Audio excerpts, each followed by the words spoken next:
Hey, welcome back. Today we are going to be taking a look at Pentos. What's Pentos like? Who are the Pentoshi? Let's get into it. Get comfortable. Pentos is one of the free cities in western Essos. It's a large port city located on the coast and is more populous than Astapor on Slavers Bay. It is the closest of all the free cities to King's Landing across the narrow sea in Westeros. The city lies on the Bay of Pentos, off the narrow sea, with the flatlands and velvet hills to the east. Okay, so it's located quite conveniently, but what's the city itself like? Even though Pentos has massive high walls, it is often regarded as the most vulnerable of the free cities, preferring to bargain with any would-be thieves. The city has many square brick towers. Most roofing is done in tiles. A large red temple is located in the city, and red priests are known to sing and light their night fires. Pentos has walled estates, such as manses belonging to Magister Illyrio Mopatis and Khal Drogo. The nine-towered manse of Khal Drogo sits beside the waters of the bay, its high brick walls overgrown with pale ivy. It had been given to the cow by the magisters of Pentos, Illyrio told Viserys and Daenerys. The free cities were always generous with the horse lords. It is not that we fear these barbarians, Illyrio would explain with a smile. The Lord of Light would hold our city walls against 1,000,000 Dothraki, or so the Red Priests promise. Yet, why take chances when their friendship comes so cheap? The Sunrise Gate allows the traveller to exit the city to the east, in the direction of the Rhoyne. The fastest way to Volantis from Pentos is by sea. What about the people that live there? Who are the Pentoshi? The Pentoshi descend from Andals, Valyrians, slaves, and ancient peoples. Like the Bravosi and Lyseni, Pentoshi are great lovers of song and generous with those who please them. Some of their men dye, oil, and fork their beards, like Illyrio and his forked yellow beard, which is oiled so it gleams like gold. The Pentoshi language is a form of bastard Valyrian.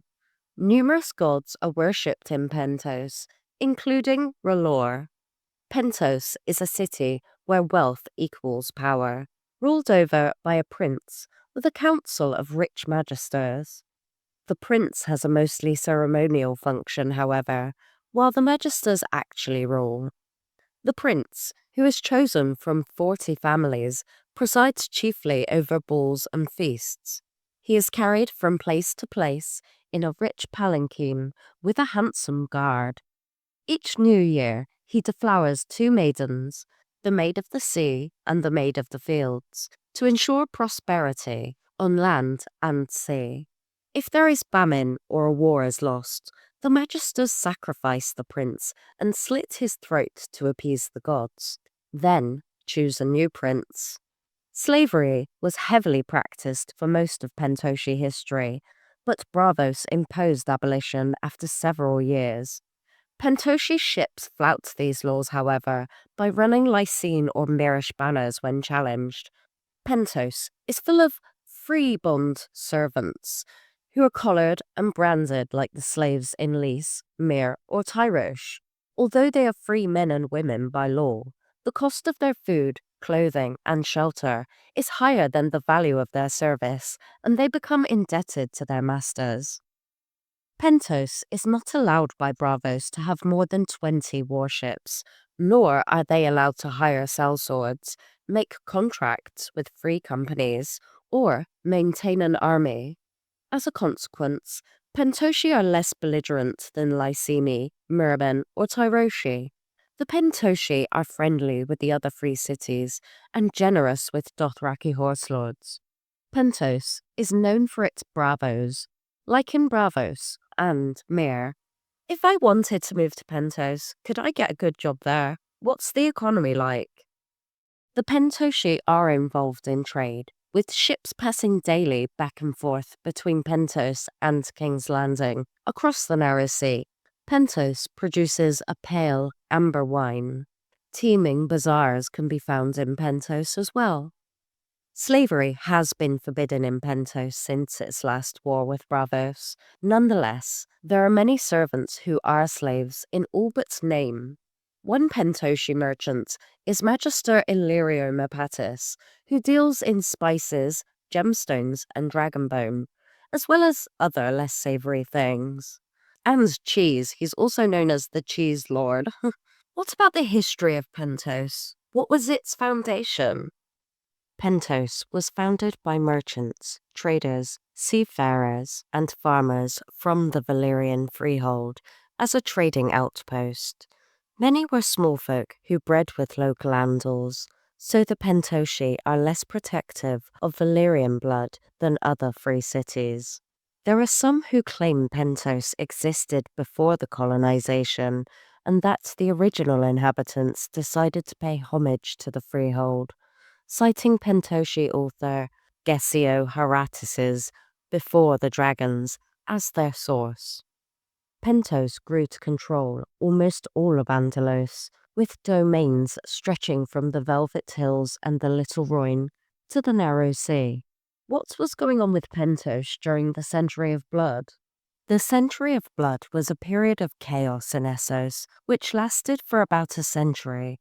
It began following the destruction of the Valyrian freehold in the Duma Valyria in 102 BC, before conquest. As the Century of Blood slowly came to an end, Pentos joined Tyrosh in their resistance to Volantis, which had conquered Lys and Myr in a Volantine attempt to seize control of all old Valyria had left behind. Aegon Targaryen, Lord of Dragonstone, was invited to Pentos, where he agreed to support Pentos and Tyrosh. Atop Balerion, Aegon used Dragonfire to destroy a Volantine fleet at Lys.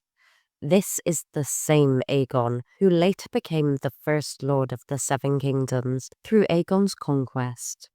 Considering Pentos is the closest port city in Essos to King's Landing, what was the relationship like between the Targaryens and the Pentoshi? In Westeros, in 39 AC, Prince Maegor Targaryen was exiled by his brother, King Aenys Targaryen I, to Pentos. When Aenys died in 41 AC, Dowager Queen Visenya Targaryen flew to Pentos to retrieve her exiled son. Maegor's second wife, Queen Alice Haraway, remained in Pentos, only arriving back in Westeros after his trial of 7.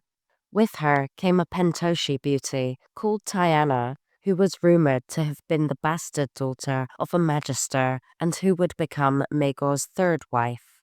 Lords Buckwell and Rollingford sailed to Pentos after Maegor's death in King's Landing.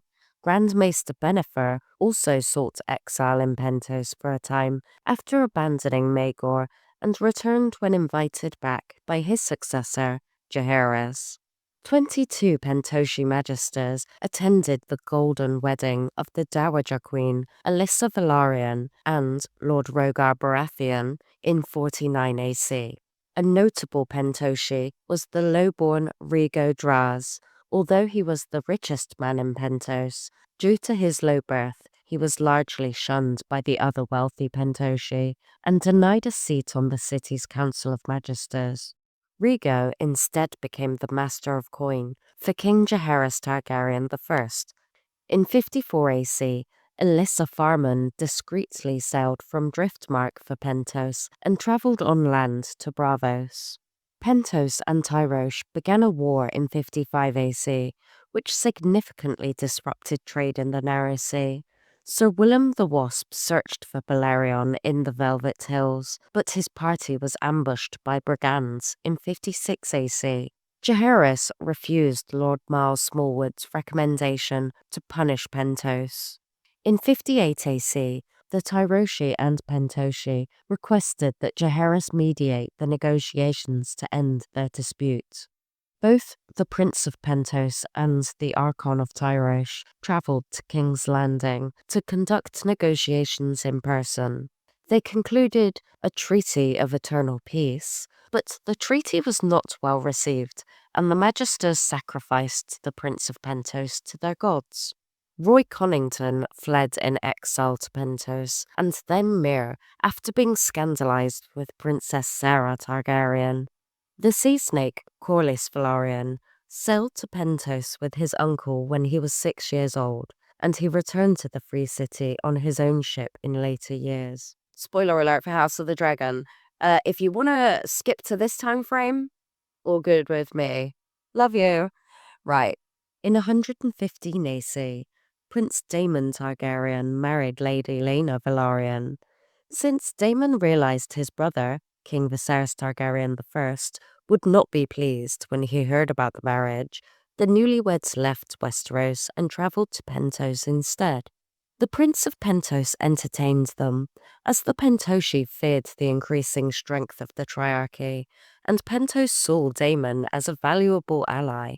Though Daemon and Laena travelled elsewhere as well, they had returned to Pentos by the time Laena learned that she was pregnant. They remained at a manse outside the city walls as guests of a Pentoshi magister, and their twin daughters, Baela and Rhaena Targaryen, were born in Pentos in 116 AC. Daemon and Laena remained for another half a year, after which they returned to Driftmark. Since Daemon had many Pentoshi friends, Prince Jacaerys Velaryon decided that his younger half-brothers, Aegon and Viserys Targaryen, would be fostered with the Prince of Pentos until their mother, Queen Rhaenyra Targaryen, had secured the Iron Throne during the Dance of the Dragons. The young princes departed on the Pentoshi cog Gay Abandon towards the end of 129 AC, but the ship was intercepted shortly before the Battle of the Gullet. Representatives from Pentos attended the coronation of King Aegon Targaryen III in 131 AC. Pentos joined an alliance with Braavos and Lorath in order to bring down the Triarchy in the Daughters' War. When Lord Unwin Peake sent Sir Gedmund Peake and Lord Alyn Velaryon to conquer the Stepstones, the islands were occupied by Ricalio Rindoon and Pentoshi sellswords. Ricalio eventually allied with the Sea Lord of Braavos and the Archon of Tyrosh, however, disregarding any Pentoshi claims. The Archon later hired the Pentoshi sellswords for himself, and a daughter of the Prince of Pentos was the first woman to be presented during the Maiden's Day Ball in King's Landing. The Wars with Braavos. During the past 2 centuries, Pentos has lost 4 out of 6 wars with Braavos over slavery and control of the lands and waters between the 2 cities. 4 princes were elected and sacrificed within a year during the last war, which ended in 209 AC. After achieving a victory, rumoured to have been purchased through bribery, Nevio Noratius, the 5th Prince of Pentos within a year, convinced the magisters to sue for peace. Braavos forced Pentos to abolish slavery and withdraw from the slave trade. Braavos has since limited the Pentoshi military forces and prevented the city from hiring sellswords. Good on them. In recent history, in 262 AC, a man now known as the Tattered Prince, 23 years old at the time, was chosen by the magisters of Pentos to be their new Prince of Pentos, shortly after beheading the previous one. Instead of accepting their offer, the Tattered Prince fled to the disputed lands, later forming the Free Company known as the Windblown. While supposedly a bravo in his youth, Illyrio Mopatis protected the young eunuch Varys in Pentos. They began to work together, Varys stealing from the Pentoshi and Illyrio returning the goods for a fee. As the friends became more influential, Varys began training mice to acquire secrets and information. Illyrio became so respected that a cousin of the prince offered him the hand of his daughter in marriage. King Aerys Targaryen II sent across the narrow sea to Pentos for Varys, whom he named Spymaster, sometime after the death of Lord Steffon Baratheon in 278 AC. Varys, now the Master of Whisperers for King Robert Baratheon I, employs Sir Jorah Mormont as a spy in Pentos. Illyrio has hosted the exiled Viserys and Daenerys Targaryen at his manse for almost 6 months. The Pentoshi refer to Viserys as the Beggar King. The eunuch slave Balwaz was sold from Meereen to Cahor and afterwards to Pentos. In recent events taking place during the A Song of Ice and Fire books, in A Game of Thrones, a Dothraki Khalasar led by Khal Drogo arrives at the city of Pentos, leading the magisters to double the city guard. Magister Illyrio Mopatis brokers a marriage between his guest, Princess Daenerys Targaryen, and Khal Drogo. Daenerys is presented to Drogo at the 9-towered manse Drogo has been given in the city. Their wedding ceremony is held in a field outside the city. Drogo, his new bride, and his Khalasar depart the city shortly after the ceremony, heading for Vaes Dothrak.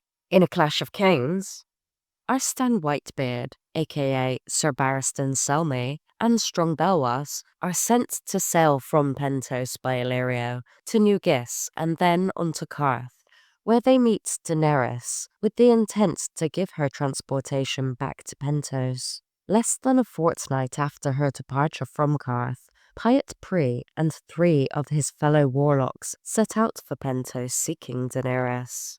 In A Storm of Swords, led by Captain Grolio, Illyrio's 3 ships sail from Karth for Pentos with Daenerys, her people, and her 3 dragons aboard them.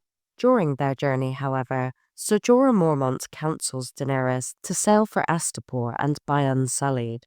Daenerys heeds his counsel, turning away from the original plan to sail to Pentos. While in Pentos during this time, Oppo and Penny are approached by a man who wishes to hire them for the wedding of King Joffrey Baratheon I and Lady Margaery Tyrell, on the orders of Lord Peter Baelish.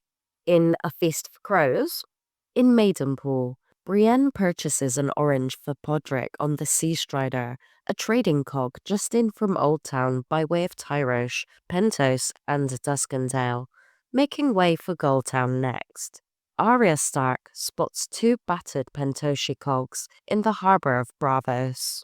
As Sam and Co. on the Cinnamon Wind reach Pentos, Maester Aemon asks to be brought up onto the deck, so Sam might paint a picture of the city for him with words. But that was the last time he left the captain's bed. Soon after that, his wits began to wander once again. In A Dance with Dragons, Varys smuggles Tyrion Lannister across the Narrow Sea following Joffrey and Tywin's deaths, who then stays at Illyrio's manse during his brief sojourn in Pentos. During their meal, when Tyrion is suspicious of the food, Illyrio tells him about a Magister Ordello who was poisoned by a mushroom half a year ago. Illyrio also explains that he can serve Daenerys best in Pentos, smoothing the way for her return, sending Tyrion to her instead. Illyrio had planned for the Golden Company to meet Daenerys and her dragons in Pentos and then invade Westeros, but that plan went awry when the Dragon Queen instead sailed for Slaver's Bay. A trading galley out of Pentos travelling in the Bay of Seals is commandeered by Cotter Pike, the commander of Eastwatch by the Sea, on the orders of Jon Snow, Lord Commander of the Night's Watch. While at the Lazy Eel in White Harbour, Lord Davos Seaworth learns that the captain of the Slow-Eyed Maid had spoken in Pentos about dragons in Karth. Prince Quentyn Martell spots Pentoshi ships at Volantis. We also meet the Tattered Prince and his sellsword company, the Windblown. One of his sellswords, Pretty Merys, is imprisoned in Meereen when Quentyn reveals that Merys had not deserted Yunkai as she had claimed. Merys tells Sir Barristan Selmy the Windblown would be willing to come over to Daenerys during the second siege of Meereen if the Tattered Prince is granted Pentos, but Daenerys refuses. Quentyn meets with the Tattered Prince after Daenerys disappears from Meereen, since Quentyn requires assistance in stealing the remaining 2 dragons locked in the Dragon Pit. Quentyn agrees to help the Tattered Prince gain Pentos, and they make marks on a paper. The tattered prince tells Quentin, "In Pentos, we have a saying, never ask the baker what went into the pie, just eat." After the death of Quentin by dragonfire, Barristan, the queen's hand, guesses that Pentos is what the tattered prince wants, and hatches a plan to bring the sellsword over to Daenerys' side in her absence. Sir Kevin Lannister tasks Sir Harris Swift with negotiating loans with the magisters of Pentos and the Iron Bank of Bravos. Something to ponder. When Daenerys is considering the Tattered Prince's request for Pentos in return for his sellsword company's help, Barristan says, "The Tattered Prince will want more than coin, your grace." Merys says that he wants Pentos. Pentos? How can I give him Pentos? It is half a world away. He would be willing to wait, the woman Merys suggested, until we march for Westeros. Pentos belongs to the Pentoshi, and Magister Illyrio is in Pentos. He who arranged my marriage to Khal Drogo and gave me my dragon eggs. Who sent me you, and Belwas, and Grolio. I owe him much and more. I will not repay that debt by giving his city to some sellsword. No. So at that time in the story, Daenerys is not willing to give over Pentos or Illyrio. She thinks of them as friends, but Illyrio's help is not helping her. He's not helping her in the Marine. Also, he sold her out to begin with. Pentos has slaves in everything but name. They wear the collars. They will not refuse you. Illyrio, people of Pentos, bad people probably. I feel like Daenerys will most likely revisit on Dragonback. What do you think? Let me know. Do you have any other thoughts on Pentos? Let me know. Links for Instagram, Patreon, Twitter will be in the description below. Don't forget to like and subscribe and all that. Thank you for watching. Have a good day. Cheerio.